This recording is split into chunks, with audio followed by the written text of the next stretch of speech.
God has told you to do something big. It doesn't make sense. You don't know how you're going to do it. You have a long list of things that could go wrong. The very thought of doing this thing makes your chest pound. You might even feel like hiding under the covers, hoping that eventually God would say, okay, never mind, just do the easier thing instead. And while you want to remain comfortable where you are, you, my friend, are operating in full disobedience and rebellion against God. You might be thinking, well, I'm going to do it eventually. I just need to make sure that I actually heard him correctly. Then I'll build up the courage to do it. If you have a personal relationship with God, you read his word and live according to his word, then you have heard him correctly. In John 10:27, Jesus says, "My sheep hear my voice, and I know them, and they follow me." You know when God is speaking to you. And your procrastination, your "I'll do it when I'm ready," your delayed obedience is still disobedience. I know,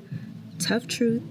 But we're dealing with facts over feelings here. So let's get you out of disobedience and into alignment. By the end of this video, you'll have the courage, the boldness, the audacity to do the big thing that God has called you to do. I also have a gift for you to help you take that leap of faith. We'll talk more about that at the end of this video. Welcome back. I'm Aisha, a publisher, author, and purpose mentor. I help women build legacy through writing their stories on the pages of books and also in the pages of their lives. Over here, we're all about faith, purpose, adventure, and taking God-sized calculated risks. We are on episode 3 of Going Where I Am Grace. And today we're talking about doing the scary thing that God has asked you to do. When you gave your life to Christ and said, "Lord, let your will be done, not mine," you may or may not have realized the gravity of that statement. But you've said it.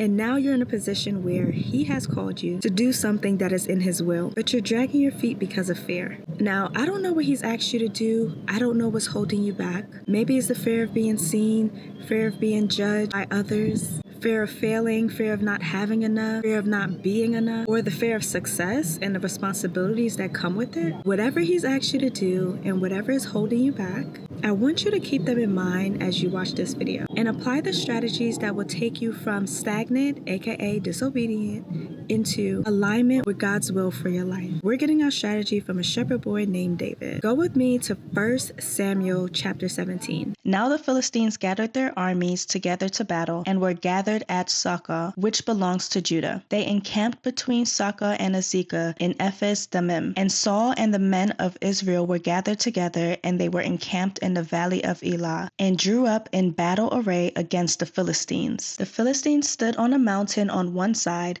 and Israel stood on a mountain on the other side, with a valley between them. And a champion went out from the camp of the Philistines, named Goliath from Gath, whose weight was 6 cubits and a span. He had a bronze helmet on his head, and he was armed with a coat of mail, and the weight of the coat was 5,000 shekels of bronze. And he had bronze armor on his legs, and a bronze javelin between his shoulders. Now the staff of the spear was like a weaver's beam, and his iron spearhead weighed 600 shekels, and a shield bearer went before him. Then he stood and cried out to the armies of Israel and said to them, "Why have you come up to line up for battle? Am I not a Philistine? And you the servants of Saul? Choose a man for yourself and let him come down to me. If he is able to fight with me and kill me, then we will be your servants. But if I prevail against him and kill him, then you shall be our servants and serve us." And the Philistines said, "I defy the armies of Israel this day. Give me a man that we may fight together." When Saul and all Israel heard these words of the Philistine, they were dismayed and greatly afraid. Goliath is the thing that you fear that is preventing you from doing what God told you to do. It stands 9 feet, 6 inches tall, with heavy armor and looks impossible to defeat. You won't even dare approach it. Verse 16, the Bible says that Goliath presented himself or took his stand for 40 days, morning and evening. He rehearsed the same line, "I defied the armies of Israel this day. Give me a man that we may fight together." Goliath taunted them, just as the thing you fear is taunting you. Morning and night is rehearsing the same lies. You don't have enough. Who do you think you are? You're not capable. You're going to fail. God won't show up for you. You didn't hear God correctly. And you're allowing your Goliath to taunt you while you remained stuck in the same spot, feeling defeated before you even put up a fight. While King Saul and the Israelite army were afraid of Goliath,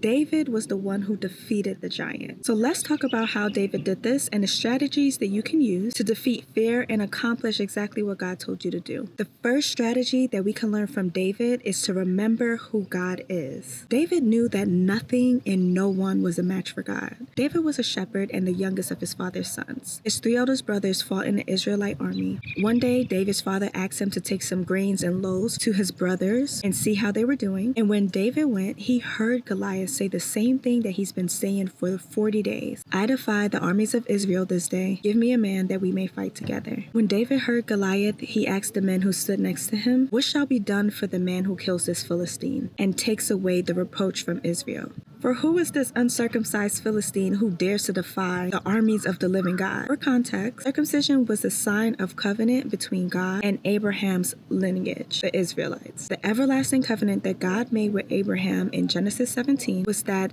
every male among them should be circumcised, and God will give Abraham and his descendants the land of Canaan as an everlasting possession, and he will be their God. So David was essentially saying, who is this person who dares to defy and come up against God's people? Who is this person who dares to challenge God's people? We have an everlasting covenant with the living God. How dare you taunt, defy, challenge, reproach God's army? This is exactly how you should speak to the fear that's taunting, defying, and challenging you. Who is this uncircumcised Philistine that should defy the armies of the living God? Fear of not being qualified. Who are you, you uncircumcised Philistine? How dare you come up against the word that God told me? Fear of failing. Who are you, you uncircumcised Philistine? How dare you come up against the word that God told me? The second strategy that we can learn from David is to reject other people's fears. Shut it down immediately so it doesn't take root. There are people who love and care about you who will try to dissuade you from doing the very thing that God told you to do. To them, it doesn't make sense. It's too risky. They struggle with faith and trust in God. And in their attempt to protect you from potential negative consequences of what's perceived as a great risk, they project their own fears onto you. Now you're questioning your capability. You're questioning if you even heard God correctly. You're questioning God's ability to do what he said he will do. Hear me when I say you cannot let this happen. You cannot let their fear take root in you. When dealing with faith moves, especially major actions that God is asking you to take, you need to be sober-minded. Now let's talk about what David did. So remember when David first saw and heard Goliath, and he asked, what shall be done for the man who kills the Philistine and takes away the reproach from Israel? For who is this uncircumcised Philistine who defies the army of the living God? Well, David's eldest brother heard him say this. Verses 28 and 29 says, Now Eliab, his oldest brother, heard when he spoke to the men, and Eliab's anger was aroused against David,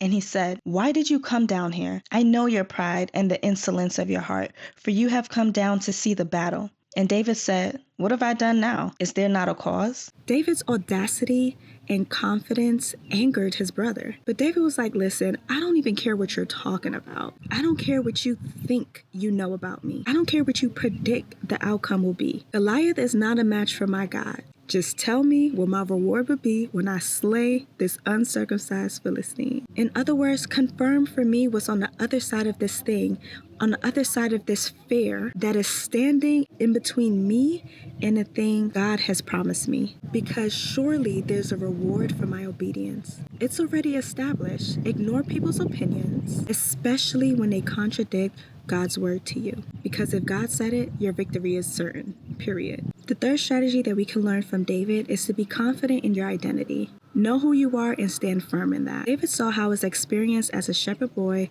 prepared him for this assignment to defeat Goliath. Word about David and his inquiries about Goliath got back to King Saul, and King Saul sent for David. And this is what David told Saul.